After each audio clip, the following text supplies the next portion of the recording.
send our thoughts and prayers to the Price family. I know Terry Price was honored today in College Station, and his son Devin plays for us, and his wife Kenya was here in Boca Raton. And I just want to make sure that everybody knows, how much we're thinking about the Price family as well as the Wester family. They lost a loved one in a car accident last night. So we had three of our players dealing with a death in the family today. So, but I thought the way we started, I was really happy with. I felt like we had taken the last 9 months and really applied everything that we've been teaching and everything that the young men have learned. And then, I felt like the last two drives really, they were 5 and 7 drives, the last two drives of the first half. We can't convert on 3rd and 1, 3rd and 2 on offense, and then we give up a 2-minute drive as for a touchdown. And I told the team at halftime, this isn't last year, and you get up 28-7 at home. You metaphorically, you firmly got your hands around the throat and you're squeezing. And what we did there to end the half, we relaxed. And when you relax on a good football team, regardless of where they're from or what conference they're in, you give them life, you give them the ability to breathe. They're gonna breathe. And now you got to start all over again. And that's what we did in the third quarter, and was happy with the way we responded in the third quarter. And then as the game was kind of decided there in the fourth, though, we've got to do a better job when we get our rotational players in there of finishing games out. So I do believe in the old adage of getting better. I haven't done this over 25 years, and now my 8th year as a head coach. It is true.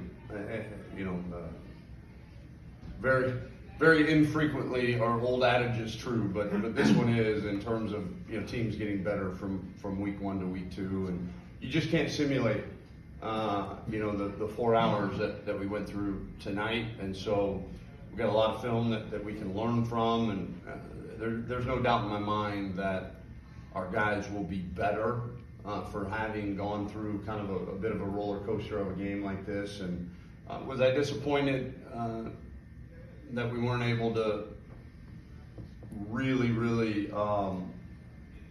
for lack of a better term, choke another team out? Yeah, I was disappointed in that, but also not surprised. It takes a long time to learn that skill, a long time, and we got a taste of it tonight of what it's not supposed to feel like, and we can use that to really then teach moving forward. Casey threw 5 picks in his FAU debut. Good. I thought the most impressive thing was, the way he came back after throwing the pick. That's a play he's probably been running since he was 8 years old, and it's old as the hills, as we say, and they jumped into a coverage that they hadn't shown all night, and he got caught off guard, and he knew it, and he goes right out and throws a strike to Tony Johnson for a 75-yard touchdown. So I think that's what you're getting with Casey. Is he going to make a mistake or two? Certainly, every kid does, but he's played so much football that he understands how long the game is. He understands that one mistake is not unrecoverable from, and he learned from it and flushed it. And I thought he played, other than that, and he missed a hot throw one time in the game too that cost us. But to have 2 misreads out of the amount of snaps that he played, I think he played, other than those couple snaps, really well for us. I thought the most impressive thing was the way he came back after throwing the pick.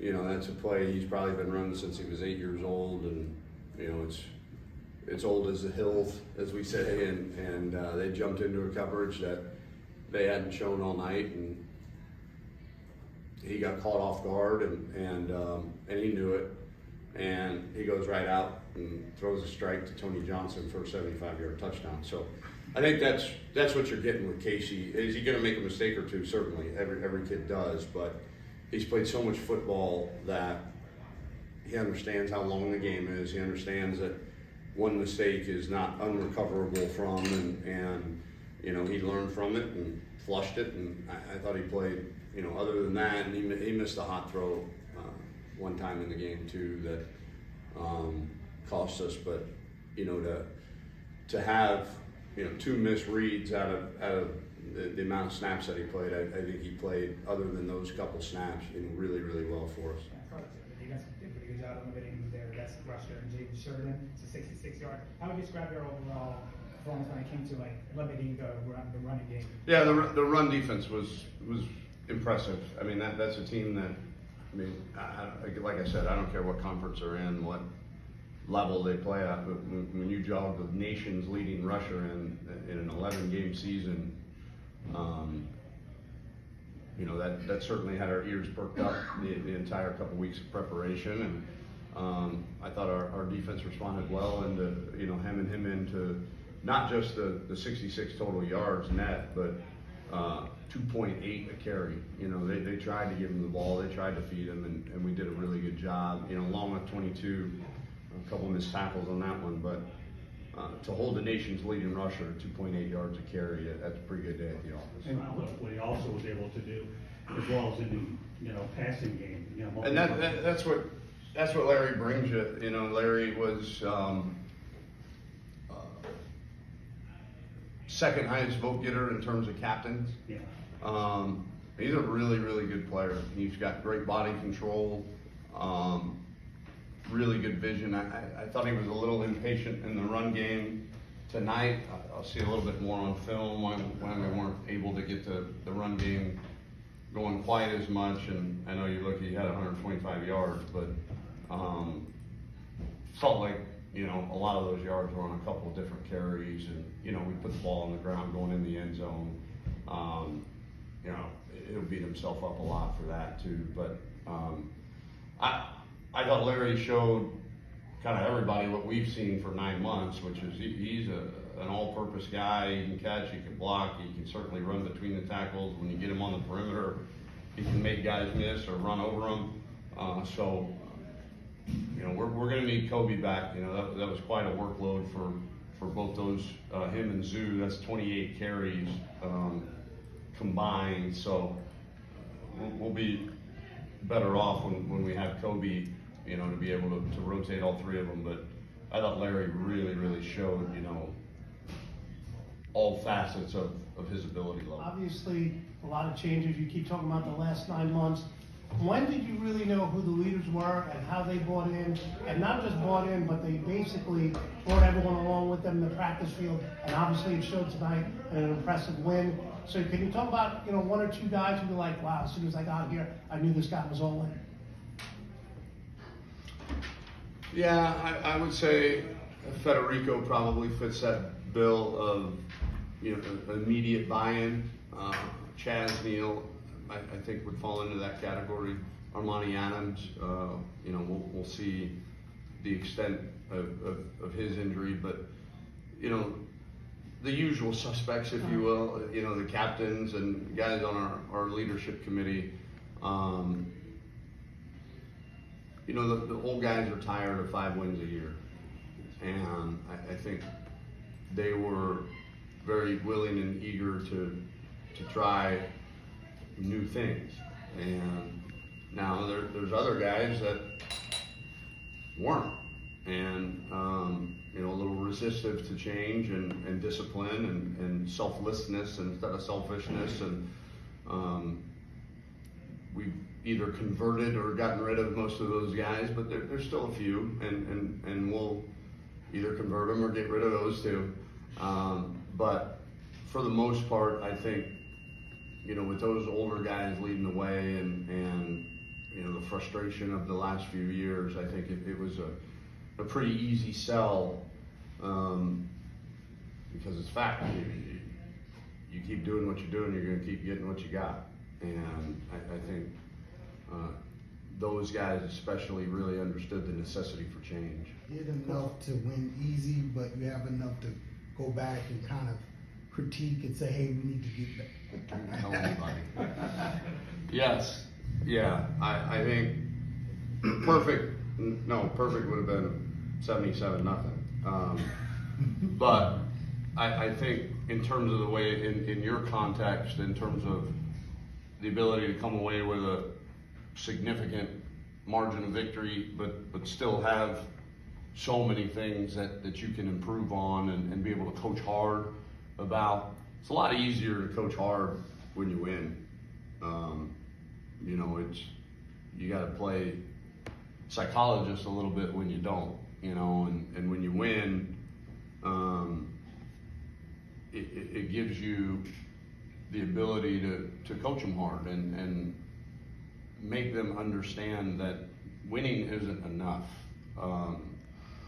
And I don't mean that by the amount or the score or whatever. It's the way that you win. And as we've already talked about, you know, I think there's plenty of teachable moments in terms of the roller coaster ride, a little bit that we were on tonight. But at the end of the day, there's a lot to be happy about too. Like we said, we held the nation's leading rusher to 2.8 a carry.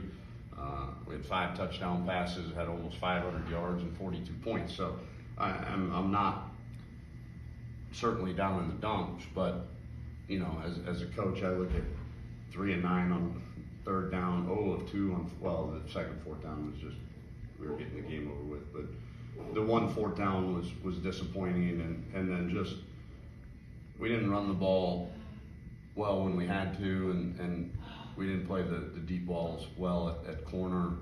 I mean, there's a laundry list of things to improve on, but you are right in terms of the psychology of a team. We did enough to win and win decidedly, but we also know we left a lot out there too, and we've got a lot to coach on. You see it in the offense as a whole. Yeah, I think it's kind of, I don't mean to poo-poo the question. I would hope, I mean, that's kind of standard for us. You know, we're gonna vary our tempo. We're not gonna live at warp speed. You know, I don't, offense, defense, special teams, they're not mutually exclusive. You gotta play the game, manage the game the way that the game dictates to be managed. But I thought when we did step on the gas a little bit, it paid dividends. And so, you know, it's like you said, you gotta have a game manager back there doing it too. And I thought Casey did a really good job of managing the game from that standpoint.